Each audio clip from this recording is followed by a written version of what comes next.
இயேசு 5000 பேருக்கு உணவளித்த அற்புதத்திற்குப் பிறகு தமது சீடர்களை படகிலேறி மறுகரைக்குச் செல்லும்படி அனுப்பினார். அவர் மட்டும் தனியாக மலைக்குச் சென்று ஜெபித்தார். அந்த இரவு கடலில் பலத்த காற்றும் பெரிய அலைகளும் எழுந்தன. சீடர்கள் சென்ற படகு கடலின் நடுவில் தத்தளித்துக் கொண்டிருந்தது. அதிகாலை நேரத்தில் இயேசு கடலின் மேல் நடந்து அவர்களிடம் வந்தார். அதை பார்த்த சீடர்கள் பயந்தார்கள். அப்போது இயேசு அவர்களிடம், "திராணியாயிருங்கள், நானே, பயப்படாதிருங்கள்" என்று கூறினார். அப்போது பேதுரு இயேசுவிடம், "நீரேயானால் நான் தண்ணீரின் மேல் நடந்து உம்மிடத்தில் வரும்படி கட்டளையிடும்" என்றார். இயேசு, "வா" என்று கூறினார். அப்போது பேதுரு படகிலிருந்து இறங்கி தண்ணீரின் மேல் நடந்து இயேசுவிடம் செல்லத் தொடங்கினார்.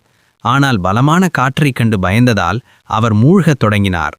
உடனே இயேசு அவரை தாங்கி, "அற்ப விசுவாசியே, ஏன் சந்தேகப்பட்டாய்?" என்று கேட்டார். பின்னர் அவர்கள் இருவரும் படகில் ஏறினர்.